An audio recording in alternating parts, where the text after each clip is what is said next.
अस्सलामुअलैकुम सजनों ते बेलियो। उम्मीद करना कि सारे दोस्त अहबाब अल्लाह पाक दे फजल ते करम दे नाल हैरियत नाल होंदे।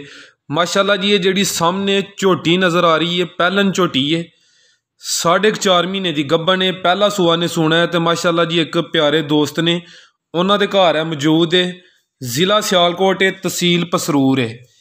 तो स्क्रीन ते नंबर आ रहा है, दोस्त रबता कर सकते हैं। माशाअल्लाह गुल वगैरह दोस्तों वेख लैने ने, पुट्ठा दोस्तों के सामने में सेहत चंगी है, जिसम ते पशम चेक करनी है। माशाअल्लाह जी चेहरे की खूबसूरती भी दोस्त वेखते हैं पे, कद बुत दोस्तों के सामने माशाअल्लाह। ज़िला सियालकोट है, तहसील पसरूर है, 4.5 माह की गब्बन है। तो आ भाई जी कोई व्यापारी नहीं बल्कि ना अपने घर में जानवर रखे है। तो माशाअल्लाह जी कीमत वगैरह दोस्त मोबाइल नंबर पर रबता करके पुछ सकते हैं।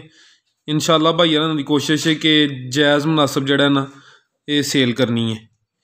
माशाअल्लाह जी अब पुट्ठा वगैरह दोस्तों फिर वेख लेना है, तो जिसम तो पशम दोस्तों चेक करनी है। सारे दोस्तों के गुजारिश, अगर वीडियो अच्छी लगी है तो वीडियो को लाइक तो शेयर लाजमी करो। इजाज़त चाहते हैं, अल्लाह हाफिज़।